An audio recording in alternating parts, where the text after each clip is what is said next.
Hi, it's Kylie Koo, and this is day 16 of the ATC challenge for June, where I'm creating an ATC each day.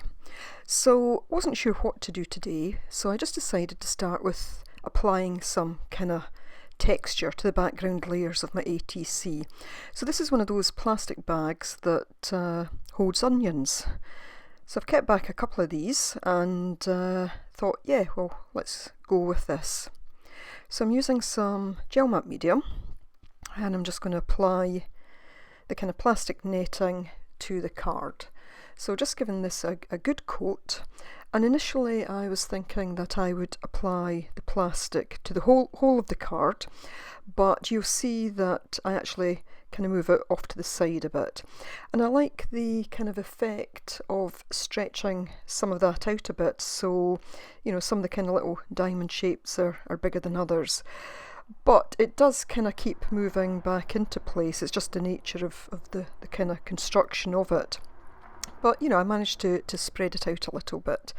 I have to put some more gel matte medium on the top just to try and keep it in place.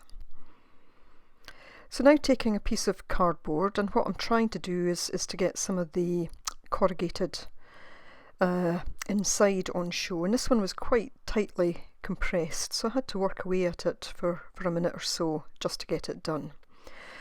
Oh, just in terms of timing, this card took me around 45 minutes, but quite a bit of that time was actually spent drying things because at various stages I had to stop and dry. So there I am, just decided to put the straight edge down just to make it a bit easier. And again, just using some gel matte medium to put that in place.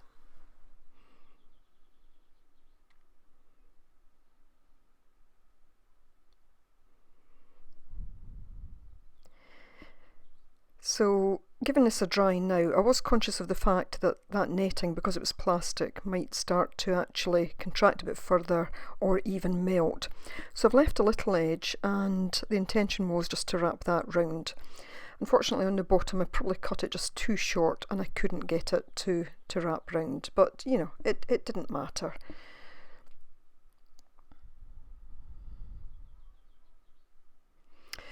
So now taking the Tim Holtz Harlequin stencil, and I'm just going to put this on in 2 or 3 spots.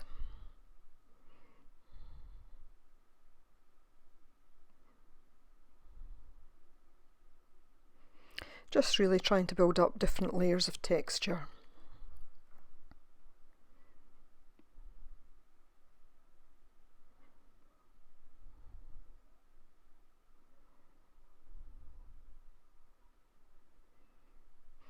And I like the way that some of it's gone into the corrugated cardboard.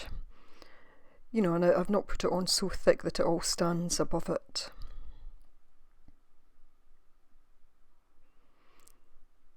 So now giving it another dry. And I worked on that for 2 or 3 minutes to get it dry, and you'll see that the plastic had kind of shrunk back at the bottom there, but you know, that was perfectly fine, that wasn't an issue. So I had been going to cover it in white, and then I thought, no, I'm going to try some black gesso just for a little change. And putting this on quite thick with a soft brush because I want to get into all those kind of little nooks and crannies so that all the white's covered up.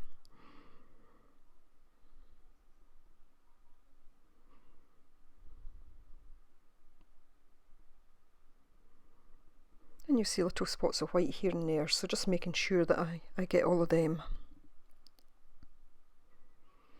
And then I just take the brush around the edge.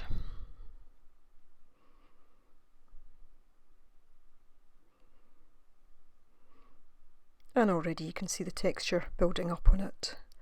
So before I go any further, I wanted to give this a good dry, so I did spend, I don't know, maybe the best part of between 5 and 10 minutes on that alone. So once it was as dry as I was prepared to wait, as long as my patience would allow, I then took this brown gold, the brown gold Inca Gold, and just with a dry brush I'm applying that over all the card, and you'll see that it's starting to pick up the high spots on the card. So the tops of the corrugated card, the netting and the Harlequin diamonds. And I gave that a good coating and just cutting off a little rough edge there. What I'll do now is to take a piece of kitchen towel and just rub it gently for any excess that's sitting on the top. It just also helps give it a little kind of buff up as well. So I like that the base colour of the black is showing through, but lots of the kind of brown gold there as well. So I'd come across this little bit of paper left from a paper pack. It's a Tim Holtz pack, and just looking at cutting out some of the butterflies and moths. So I cut these out in detail, and I cut out 3 in total. And now I'm just taking a line marker and going round the edges just to darken the white edges. And just looking at the rough placement there. Now I decide that I don't want them to sit flat against the card, so I'm just making a little bit of a backing for them, just using some of the cardboard. They don't need to sit too high up from the card, but just a little bit, especially with it being so textured. So because we're small, I was having to cut quite small pieces of card. And then I will attach them with glossy accents. Now, as usual, the glossy accents wouldn't come out the top. Every time I go to use it, it's dried in, so I need to get a pin. So this time I've left a pin in it, although I did do that with my previous bottle and it got completely stuck and had to cut off the whole nozzle. So I'm hoping that doesn't happen this time. If you use glossy accents and you have a way of preventing it from doing that, do let me know what your secret is, please.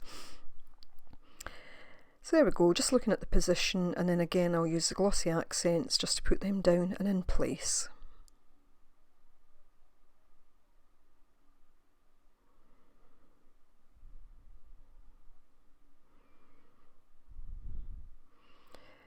And I was more or less thinking that other than my Chit Chat sticker that would be it, but then I decided to use some of this sort of bronze coloured glitter just to put it in a couple of places, just to give a little bit of kind of highlight and relief from the background that's there, just to break it up just a little bit. So applying a little bit of gel medium just here and there, and then I'll just sprinkle the glitter over that.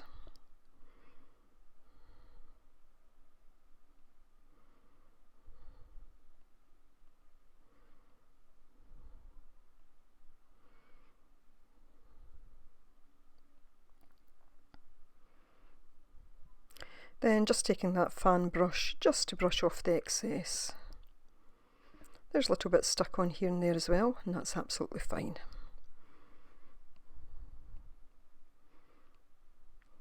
And then again with the glossy accents, I just stick down my Chit Chat word. And for today it's inspire. So I hope you've enjoyed this one. Thanks very much for watching, and I do hope that you will join me again tomorrow. So thanks very much. Bye for now.